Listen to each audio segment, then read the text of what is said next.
mission. I'm paying dues, I'm in position, I'm staying up. It's getting late, you're doing good, I'm doing great.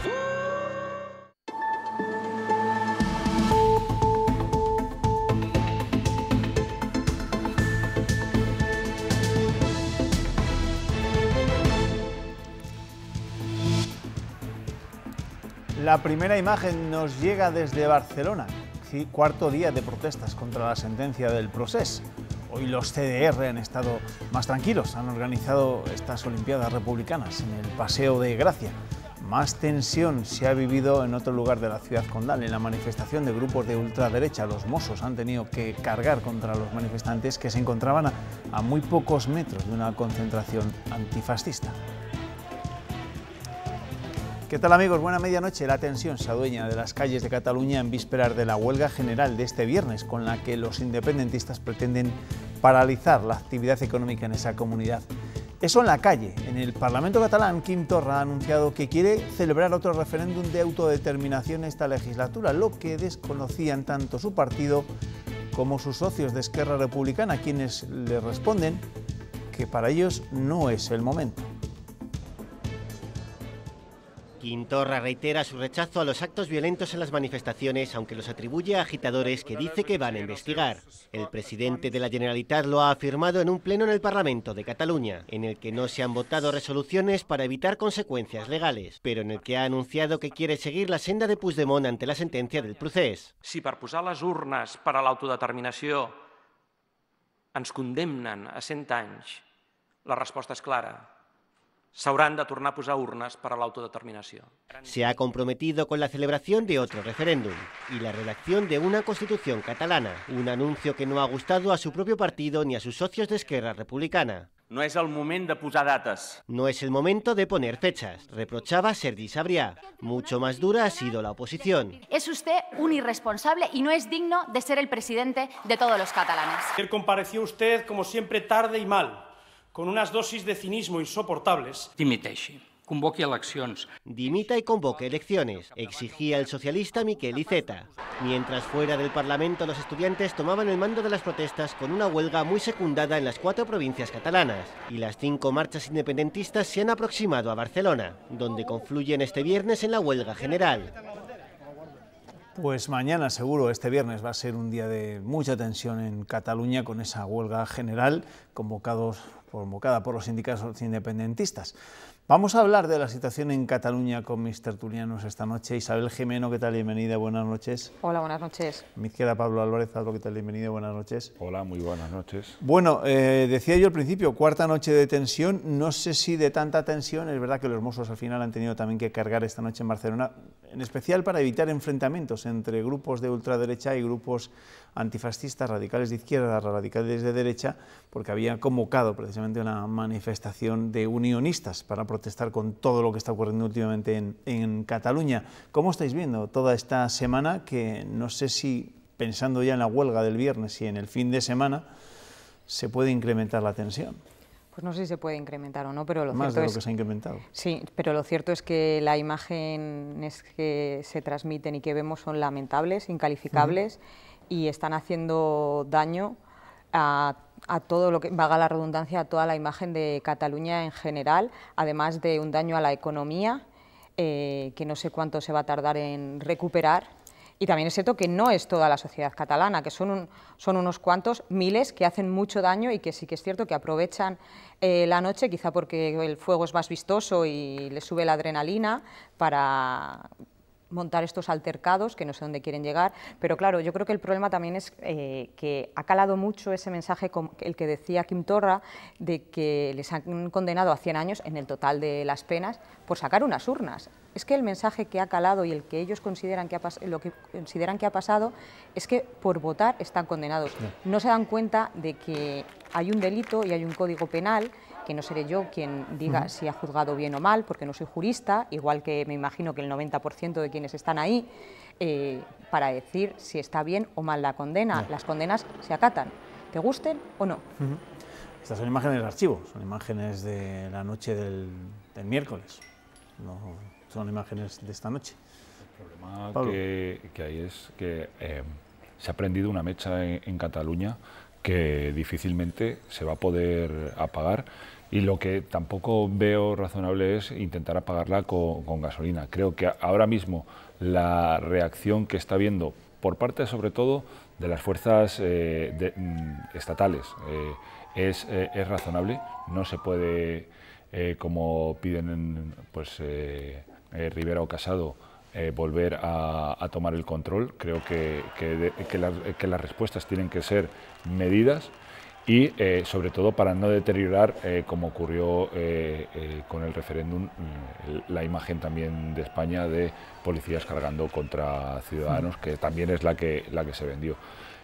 Las revueltas, pues siempre cuando surgen este tipo de movimientos, pues hay profesionales de la agitación callejera que aprovechan estos sí, pero siempre se nos había vendido que esta era la revolución de las sonrisas, ¿no? Que todos eran muy pacíficos, que no hacían ruido los independentistas, que bailaban, que cantaban, que... Hombre, pero el 1 de octubre de hace 2 años sí que es cierto que esas imágenes a las que tanto eco se dio, que se encargaron de vender muy bien a la prensa internacional, eran de unos cuantos colegios electorales que ellos montaron. No era lo general. Sí que es cierto que igual puede que en alguna ocasión a las fuerzas de seguridad, no sé si se les fuese o no, pero está dentro de sus competencias actuar, igual que lo están haciendo ahora, y entonces desde la sociedad catalana, desde esa parte de la sociedad catalana que tanto protestó, se ensalzó a los Mossos d'Esquadra, que ahora son quienes están actuando ahí. Pero el hecho de que sean los Mossos d'Esquadra los que estén intentando aplacar estas revueltas no permite vender la imagen de que es el Estado el que está impidiendo la libertad de expresión. Con lo cual, creo que en este punto hay un acierto por parte de la actuación del Gobierno. También porque los Mossos están actuando y la otra vez no había colaboración. Dejaron hacer. Oye, una cosa, respecto a lo que es la vertiente política de todo esto, ya hemos visto la comparecencia de Quim Torra en el Parlamento catalán, ¿va de farol cuando dice que le gustaría volver a convocar otro referéndum de autodeterminación? Se lo digo, os pregunto que si va de farol, porque ya habéis escuchado a sus socios de Esquerra Republicana. No sé si va de farol. Ni lo sabían, ni les parece oportuno volver a la vía de la unilateralidad. No sé si va de farol o no, pero Quim Torra nos ha demostrado que cuando creíamos que había llegado al límite de sus posibilidades, es capaz de llegar más allá.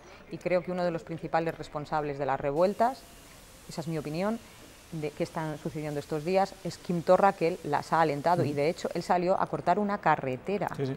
Y no se le está dando trascendencia a cortar una carretera, se considera algo muy pacífico. ¿Dónde se ha visto que un presidente de comunidad, lo primero, que no tendrá otra cosa que hacer, otras labores dentro de la Comunidad de Cataluña, para salir a cortar una carretera? Bueno, no una carretera, una autopista. La AP7, que al final es la arteria principal de Cataluña y del Levante español. Desde luego que... ¿Va de farol?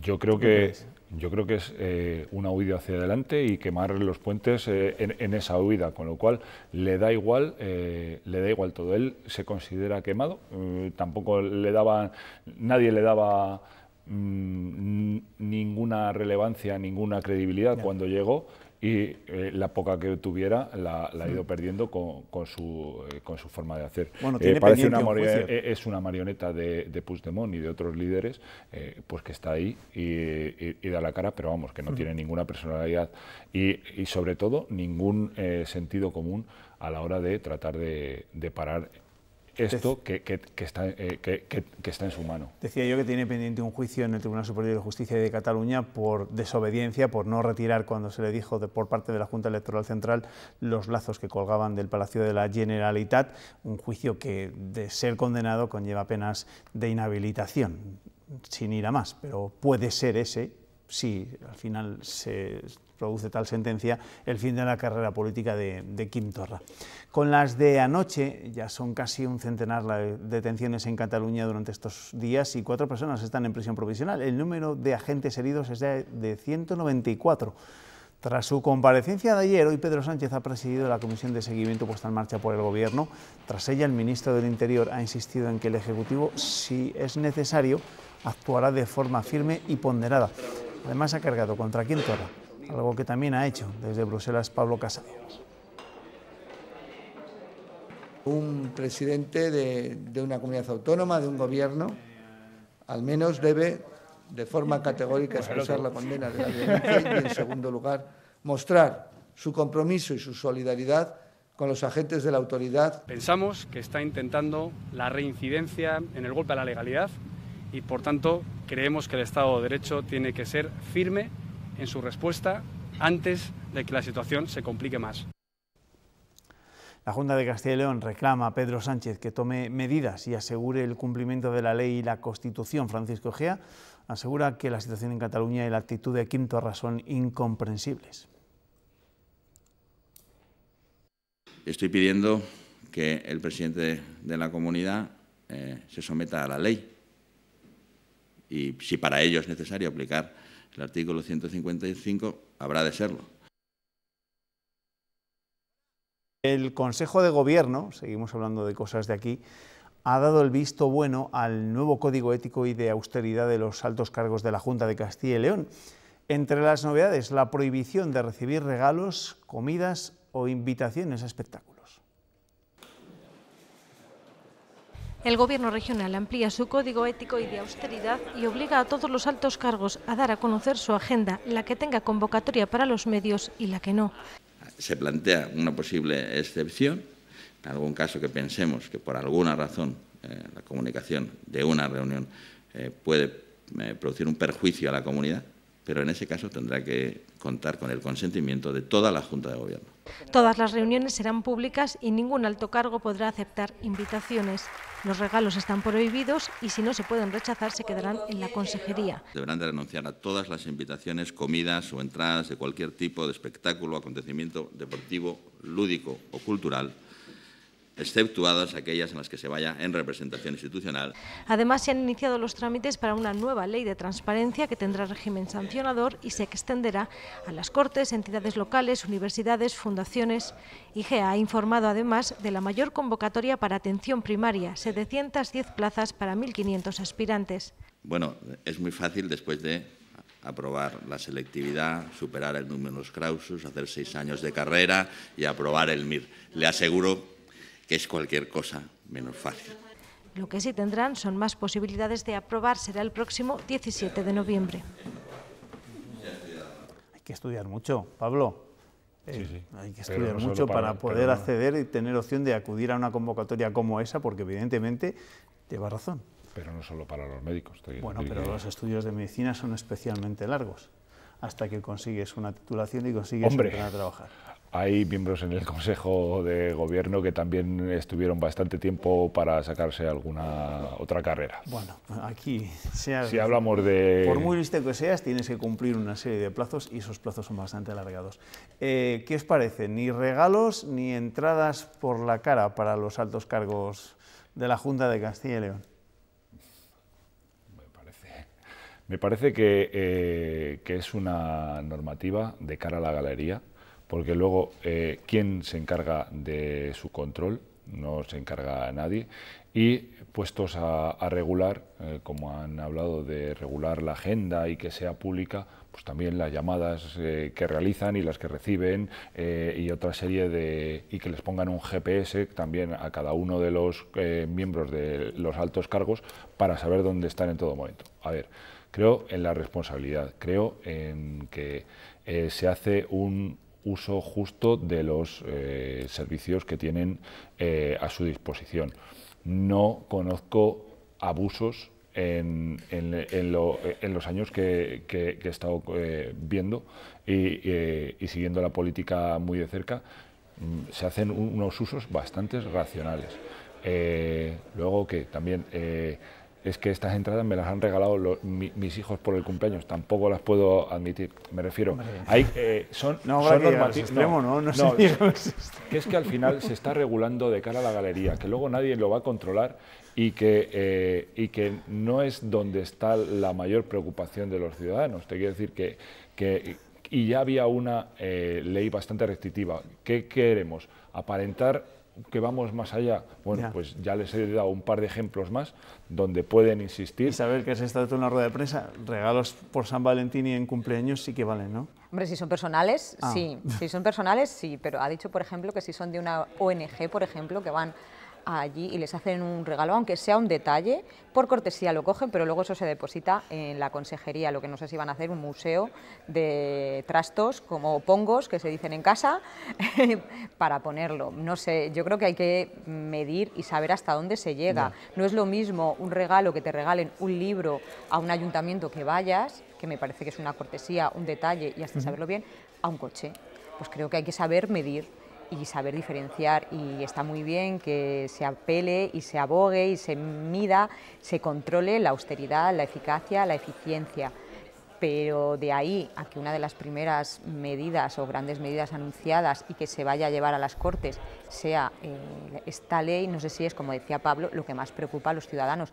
Sí, yo creo que no sé si hace falta este código o lo que hace falta es sentido común, y entonces están diciendo que lo que faltaba era sentido común en la actuación, porque, no sé, también otra de las cosas que incluye es que el vehículo oficial solo es para los miembros solo es para presidente y consejeros, que hasta ahora también era así, y que luego el resto de altos cargos, si no viven aquí, se les puede traer, llevar, pueden compartir coches, se les puede pagar el transporte, todo depende. Pero ahí sí que ha habido muchos abusos. Ahí sí que ha habido abusos. En los coches oficiales ha habido muchos abusos. Pero la Junta tiene unos conductores en plantilla, esos conductores los seguimos pagando cuando se quitaron.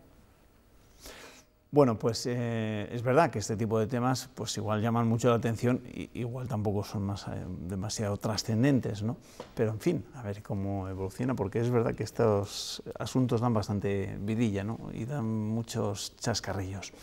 El secretario general del Partido Socialista ha estado esta tarde en León, acompañando a la ministra de Trabajo en funciones, Magdalena Valerio, y allí Luis Tudanca se ha referido al anuncio del presidente de las Cortes de cerrar la Fundación Villalar. A Tudanca le sorprende que la nueva política solo acabe con una entidad que nació del consenso.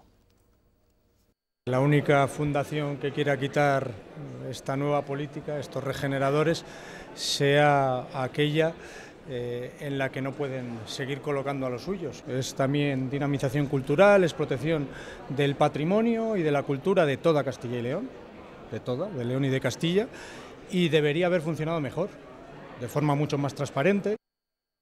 Oye, ¿vosotros qué os parece esa decisión de Luis Fuentes de cargarse la Fundación Villalar? Y además parece que fue a León a buscar el aplauso, ¿no? Porque no tardó la UPL en salir a responderle y decirle que fenomenal, que sigue así presidente de las Cortes. Pues que si el argumento es que no ha conseguido mejorar la conciencia regional, pues se puede devolver la autonomía de Castilla y León con ese mismo argumento por no haber conseguido ese objetivo.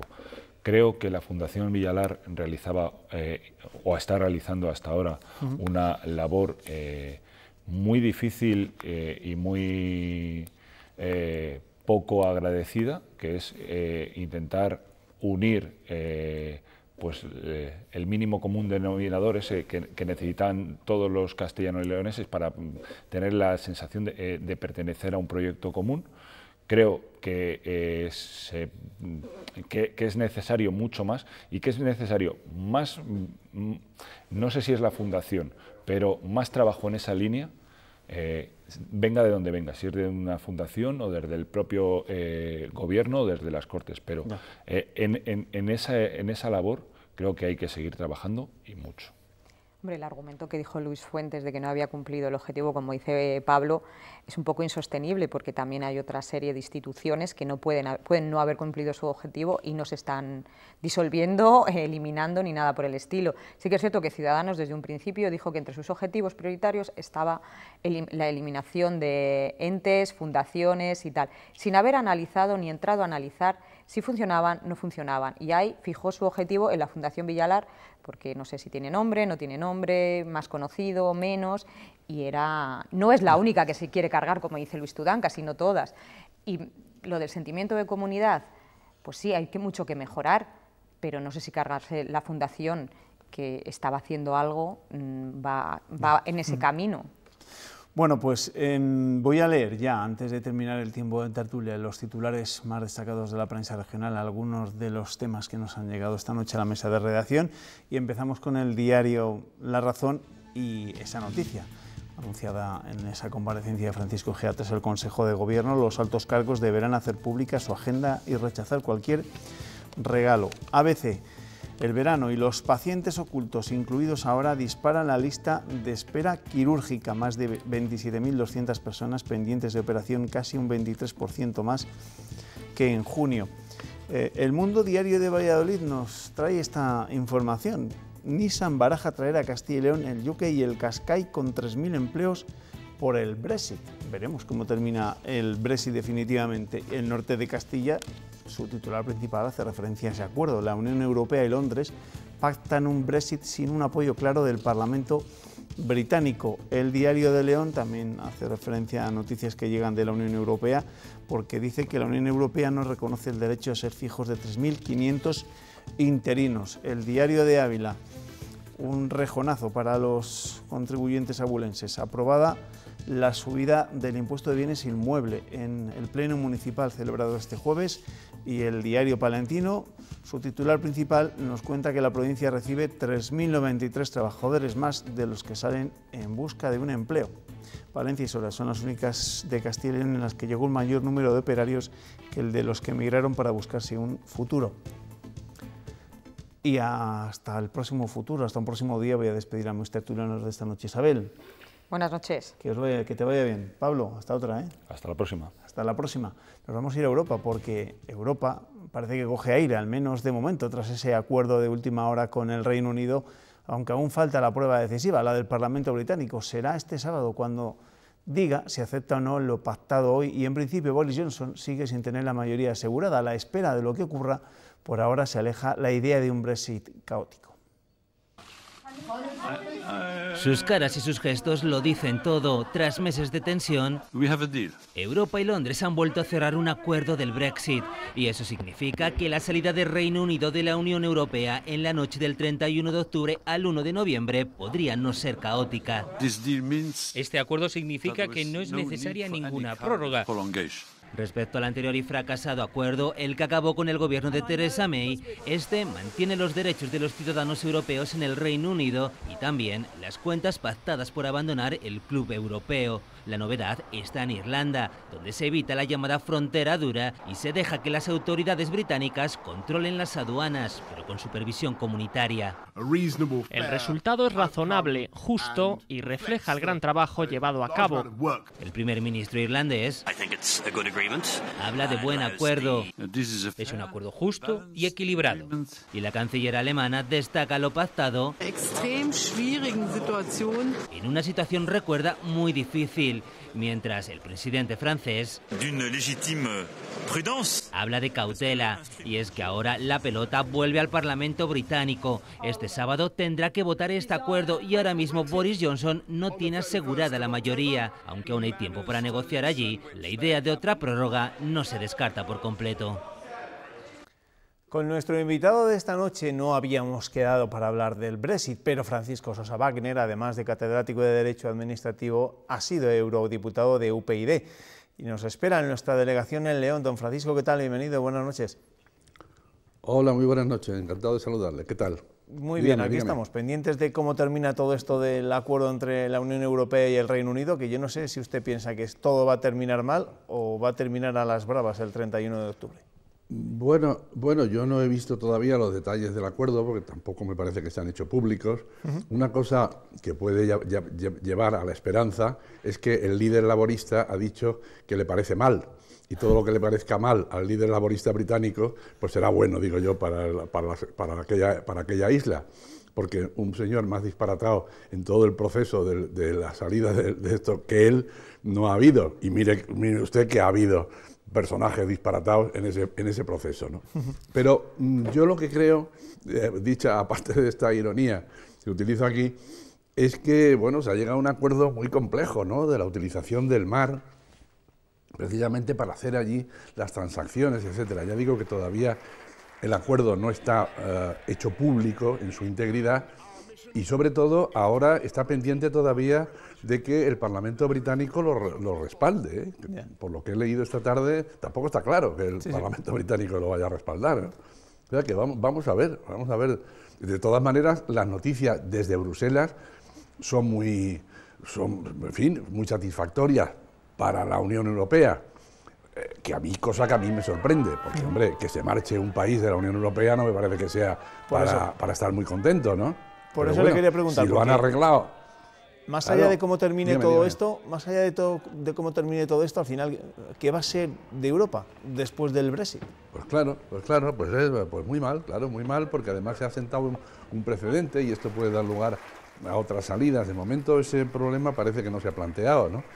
Pero bueno, lo cierto es que esto no es nada bueno para la Unión Europea, no es absolutamente nada bueno. Estos británicos siempre fueron unos pelmazos en todo este asunto europeo, ¿no? Ahora yo muchas veces he dicho y pienso que había que hacer un homenaje más y una estatua más al general de Gaulle, que siempre mantuvo que esta gente no debía entrar nunca en la Unión Europea, y él lo impidió, ¿no? Al final entraron y no han causado más que problemas, ¿eh? No han causado más que problemas. De manera que si la salida es mala, lo que hubiera sido bueno es que no hubieran entrado nunca. Eso hubiera sido bueno, ¿no? Bueno, pues ya veremos cómo termina todo este culebrón, porque de hecho se ha convertido el Brexit en un culebrón sin dudas. Sí, algo muy desgraciado para las estructuras políticas de la Unión Europea y, bueno, no digamos para la política británica, ¿no? Parece mentira que la primera democracia del mundo pues haya estado empantanada y esté todavía empantanada en un problema como este que se ha planteado mal desde el comienzo, ¿no?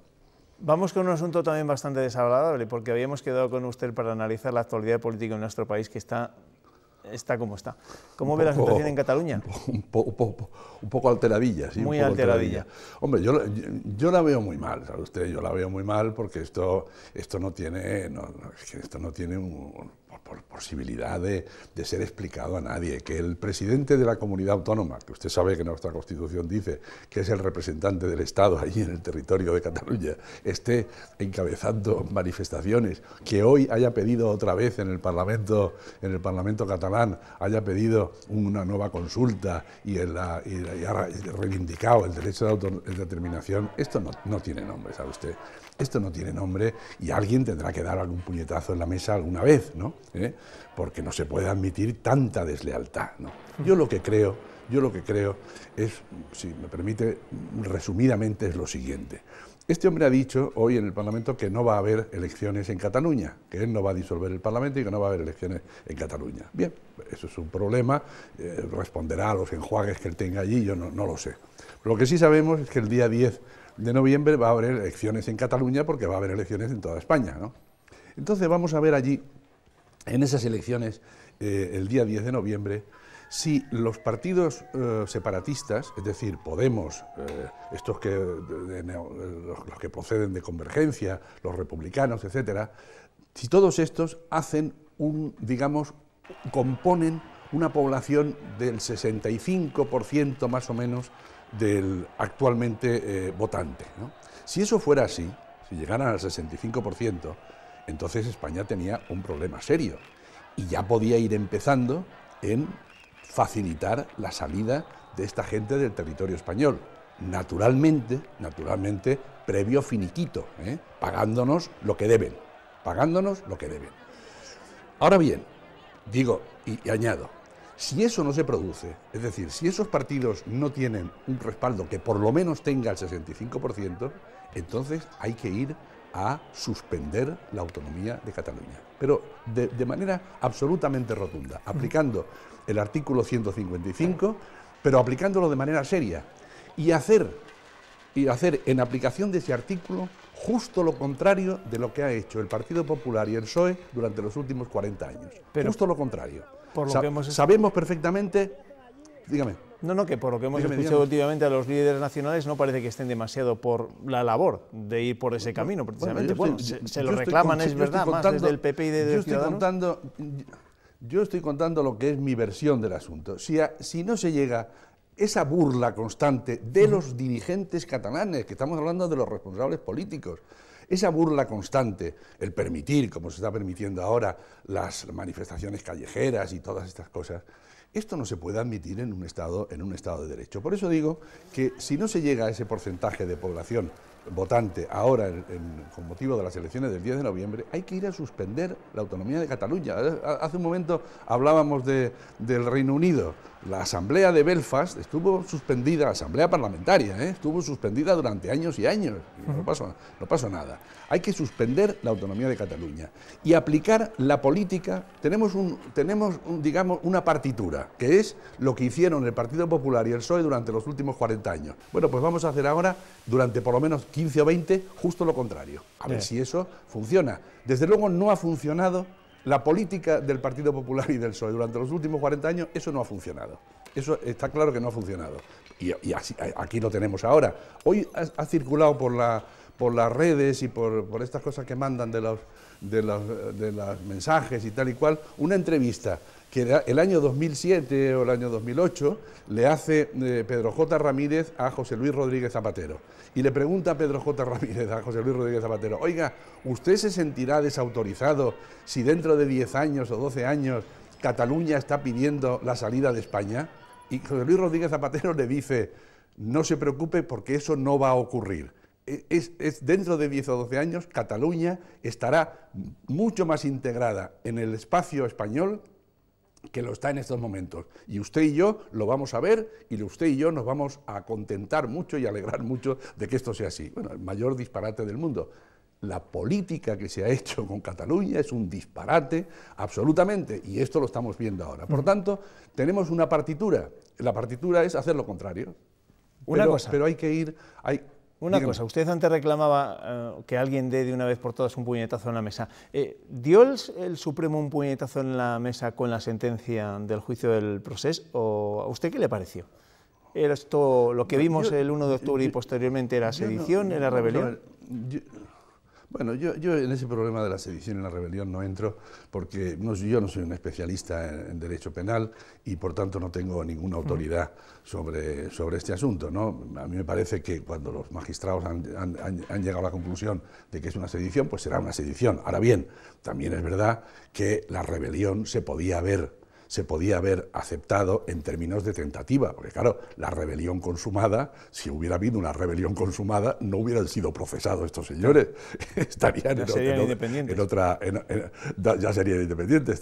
situación. De manera que yo creo que en ese sentido, digamos, la argumentación del tribunal, hombre, no es muy consistente, ¿no? Me parece a mí. Yo creo, sin embargo, que lo más grave que ha hecho el tribunal, y con lo que yo desde luego no estoy de acuerdo, es con no haber aceptado la petición del Ministerio Fiscal de aplicar los beneficios penitenciarios cuando se hubiera cumplido la mitad de la pena. Ese detalle, ese aspecto me parece muy relevante y a mí me parece un poco sorprendente que el tribunal, teniendo la petición del Ministerio Fiscal, no lo haya hecho. Y, sobre todo, teniendo en cuenta algo que, caramba, los magistrados que estaban juzgando lo sabían, que esto se iba a ejecutar en el territorio catalán con unas competencias transferidas en materia de instituciones penitenciarias. Eso a mí me parece un error muy grande, ¿no? Usted ha sido muy crítico con la política desarrollada por el Partido Popular y por el Partido Socialista en torno a Cataluña. Usted es alguien cercano a Ciudadanos, pero dígame, Ciudadanos, que había hecho precisamente de la política en Cataluña su bandera y que le permitió en su día crecer como ha llegado a crecer, ¿qué le está pasando al partido de Albert Rivera? ¿Se cree las encuestas? Bueno, pues yo no lo sé. Yo no lo sé. Las encuestas, la verdad es que cuando todas las encuestas dicen lo mismo hay que creerlas, ¿eh? Por eso. Una encuesta no vale para nada, pero cuando todas las encuestas dicen lo mismo sí que están transmitiendo una opinión que está en la calle. Y si no están transmitiendo la opinión de la calle, la están conformando. ¿Qué tanto vale? ¿Qué tanto vale? Yo creo que Ciudadanos y la dirección de Ciudadanos se ha equivocado por completo en la legislatura esta que ya desgraciadamente ha terminado, ha sido abortada, se ha equivocado de estrategia. Ahí había 180 diputados y con esos 180 diputados el Ciudadanos tenía que haber hecho un acuerdo con el Partido Socialista para hacer un gobierno. Esa iniciativa la tenía que haber tomado evidentemente el Pedro Sánchez como presidente del gobierno, como líder político más respaldado por las urnas, porque era el señor que tenía más parlamentarios y más escaños en el Parlamento. Él tenía que haber tomado la iniciativa, pero, en fin, a Pedro Sánchez es persona, digamos, muy equívoca en sus movimientos, digámoslo de manera suave. Pero si no lo hizo como sabemos, Pedro Sánchez tenía que haberlo hecho a Albert Rivera. Albert Rivera tenía que haberle dicho a Pedro Sánchez: Pedro, vamos a sacar el papel que hicimos hace un par de años, que nos pusimos de acuerdo, y vamos a ver lo que vale de ese papel, lo que no vale, y hagamos un pacto que nos lleve a la formación de un gobierno de coalición. Y ahí podíamos ver si el presidente Sánchez le dice no, bueno, pues es el presidente Sánchez el que dice que no, pero lo que ha ocurrido es que de entrada se ha explicado que había un pacto natural con los de Podemos y que había que respetar ese pacto natural. Eso no es cierto. Eso no es cierto. Primero, lo del pacto natural es un invento bastante gaseoso o vaporoso, que no sé qué quiere decir, en primer lugar. Y en segundo lugar, es que desde Ciudadanos no se podía admitir, en términos ideológicos, que ese pacto llegara a buen puerto. ¿Por qué no se podía admitir? Porque no es posible que desde el punto de vista, digamos, del programa electoral de Ciudadanos esté de acuerdo con lo que en ese pacto se decía. Por tanto, era obligación de Ciudadanos abortar ese pacto. Y una obligación mucho más marcada en cuanto que tenía el respaldo parlamentario y la mayoría parlamentaria para poder abortarlo. El no haberlo hecho es un error que califico de histórico, de histórico con mayúsculas, de histórico con mayúsculas. Bueno, todavía no sabemos lo que va a pasar en las elecciones del 10 de noviembre. Usted fue uno de los primeros, o el primero quizá, en defender un acuerdo entre Unión Progreso y Democracia y Ciudadanos. Ese acuerdo llega ahora para esas elecciones de noviembre. Sí, bueno, ¿a buenas horas, mangas verdes? Sí, pues sí, pero UPyD ya no existe prácticamente. Yo creo que esto simplemente ha sido algo para meter a un par de personas en las listas de Ciudadanos y, bueno, para solucionar un problema personal de alguien, ¿no? Pero vamos, no, eso no tiene absolutamente ninguna entidad, porque Ciudadanos en UPyD en estos momentos, yo creo que no existe, vamos, no tengo datos muy exactos, pero no me parece que tenga una existencia corpórea ya, ¿no? Aquella no unión, ¿usted cree que también fue un error histórico? En aquel caso, quizá un error histórico de Rosa Díez. Claro. Sí, sin duda. Eso fue un error, porque yo siempre lo pensé y por eso planteé todo ese problema, ¿no? Yo no pertenecía a la dirección de UPyD ni tampoco tenía mayores relaciones con Ciudadanos, pero siempre pensé que los españoles en aquel momento, que también era un momento de tensión, ver juntos a dos líderes políticos como son Rosa Díez y Albert Rivera juntos, levantando, digamos, los brazos de la victoria en un teatro, en un mitin, en tal, pues eso hubiera sido muy bueno para la situación política española, para enfrentarnos pues, precisamente pues, a todo esto que estamos viendo ahora y de lo que hemos hablado esta noche aquí, ¿no? Y no se hizo eso. Se cometen errores, en fin, los que somos aficionados a la historia sabemos perfectamente identificamos esos errores, ¿no? Como fue un error que Mariano Rajoy pues no atendiera la propia petición de Pedro Sánchez de abortar todo aquello de la moción de censura. Eso fue un error histórico, ¿no? Un error histórico. Y que estamos pagando las consecuencias, claro, a mi juicio. Las personas pensarán que estamos en el mejor de los mundos, pero yo desde luego no lo creo así, ¿no? Bueno, ya veremos cómo termina todo. Gracias, don Francisco Sosa Wagner, por ayudarnos un poco a entender mejor la realidad. A usted, muchas gracias. Gracias y buenas noches. Bueno, en este punto vamos a hacer un pequeño paréntesis para la publicidad, para relajarnos antes de irnos hasta el espacio. Hasta ahora.